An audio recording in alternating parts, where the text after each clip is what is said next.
25 января свой праздник студентка Алия Аминева спешит на работу.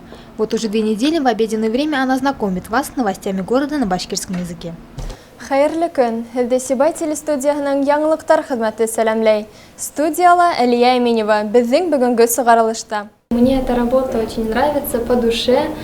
Можно сказать, и по профессии моей, я как выпускница педагогического факультета, студент-филолог, очень рада, что у меня появилась возможность сейчас работать именно с языком, с новостями, доводить до людей, до общества какие-либо новости, важные информации.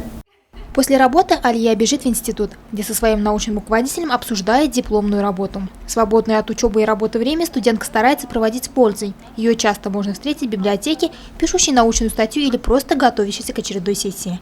Работа не должна мешать учебе, считает героиня нашего сюжета. Большое количество времени я провожу в библиотеке за поиском той научной литературы, которая нужна мне при написании дипломной работы. С первого курса я всегда старалась во время семестра получать то наибольшее количество знаний, себя показывать, участвовать на семинарах, на коллоквиумах, чтобы у меня были хорошие оценки. И, впрочем-то, это правильное решение, я вам скажу, что я весь семестр работаю и сессию сдаю относительно хорошо.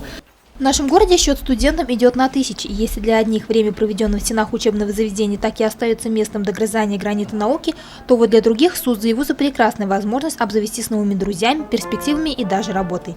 Ведь героиня нашего сюжета далеко не единственная, кто совмещает образовательный процесс с процессом производственным. И как бы тяжело не было, жаловаться на усталь современные студенты явно не привыкли. Уж мы-то это проверили. Альфия Янчурин, Дамир Хайбуль, Гульгина Раскильцин, телекомпания СТВ.